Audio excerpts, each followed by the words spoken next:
ఋషికొండలో ఇల్లు కట్టుకున్నారు ఆయన. బూడిదలో పోసిన పన్నీరు అది బాధేస్తుంది. అంత విలాసవంతమైన భవనం, ఓకే, వాళ్ళు అనుకున్నట్టుగా నేను వాళ్ళ ఆ వాదనకి నేను సరే అంటున్నాను, ఓకే, మీరన్నట్టుగానే అది కూర్చోబెట్టి ఎవరైనా వీఐపీస్ వస్తే ఉండటానికి అంత అవసరం ప్రస్తుతం. నాకే క్యాంప్ ఆఫీస్ ఇస్తే నన్ను అడుగుతా ఉన్నారు, ఏం చేయమంటారు మరమ్మతులు అంటే, ఏం చేయగలరు అలా ఉంచండి అన్నాను. కొత్త ఫర్నిచర్ నేను కొనకండి, నేను తెచ్చుకుంటాను అవసరమైతే. అలాగే మన సెక్రటేరియట్ స్టాఫ్ వచ్చారు, మీకు ఈ మధ్యన అసెంబ్లీకి వచ్చారు కదా, మీకు జీతం ఈ 3-4 రోజులు కలిపి మీకు 35,000 వస్తుంది మీకు అని. నేను సంతకాలు పెట్టే మనస్కరించాలి.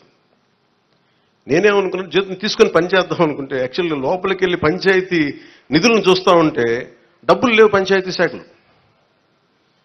ఎన్ని వేల కోట్ల అప్పులు ఉన్నాయో తెలియట్లా.